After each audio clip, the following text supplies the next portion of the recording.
हर एक चीज में जो जो हमें दिखाई देती है वह सब जीवन में है, वह सब एक समय के अंतर्गत है, वह अपने आप में जीवन है।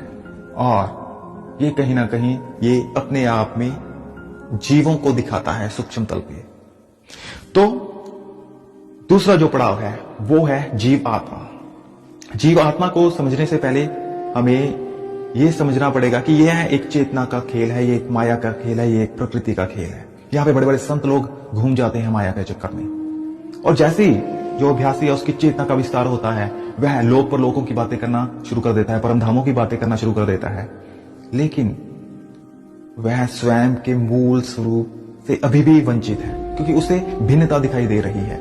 उसको यह लगता है कि मैं किसी लोक या परलोक से आया हूं, ये आवागमन हो रहा है, ये कर्मों का चक्कर है और इसको काटना बहुत ही जरूरी है। अगर ये कर्मों का चक्कर नहीं कटेगा तो मेरा भी आवागमन होता रहेगा। उसको ऐसे मालूम पड़ता है या ऐसे उसको अनुभूति होती है। और सही मायने में अगर देखा जाए तो आना जाना नहीं होता। ये हम बात करेंगे जो तीसरा पड़ाव है। पहले हम जीव आत्मा के विषय में बात कर लेते हैं। तो जो हमारे जो अभ्यासी अभ्यास किया करते हैं या उसकी शुरुआत होती है वह 3 पड़ावों में उनके अभ्यास हुआ करता है। पहला है स्थूल शरीर, फिर दूसरा है जब चेतना का विस्तार होता है वह सूक्ष्म शरीर को जानना धीरे धीरे शुरू कर देता है। उसके बाद कारण शरीर, कि हाँ कारण क्या है ये स्थूल का और सूक्ष्म शरीर का जो भी आवागमन करता है।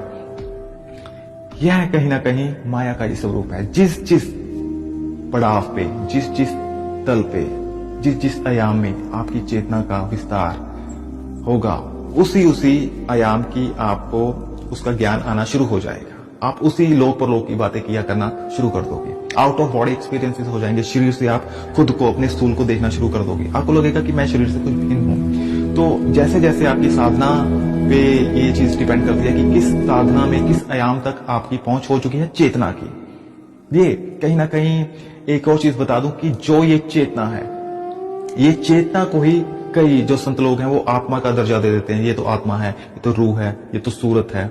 जो सूरत शब्द योगा किया करते हैं उनको ये लगता है कि सूरत ऊपर जा रही है, यानी कि आत्मा ऊपर चली गई फिर नीचे आ गई। उनको ये लगता है कि आत्मा ही जो है वो सूरत है। सूरत यानी कि चेतना है, कॉन्शियसनेस है। सही मायने में जो ये चेतना है यह आत्मा नहीं है। यह जो कॉन्शियसनेस है, कॉन्शियसनेस को आत्मा का दर्जा जो लोग दिया करते हैं यह एक माया के से भ्रमित हो जाते हैं। वह जान नहीं पाते मूल स्वरूप को। तब ये बातें किया करते हैं आना जाना जी ऊपर है जी नीचे है जी।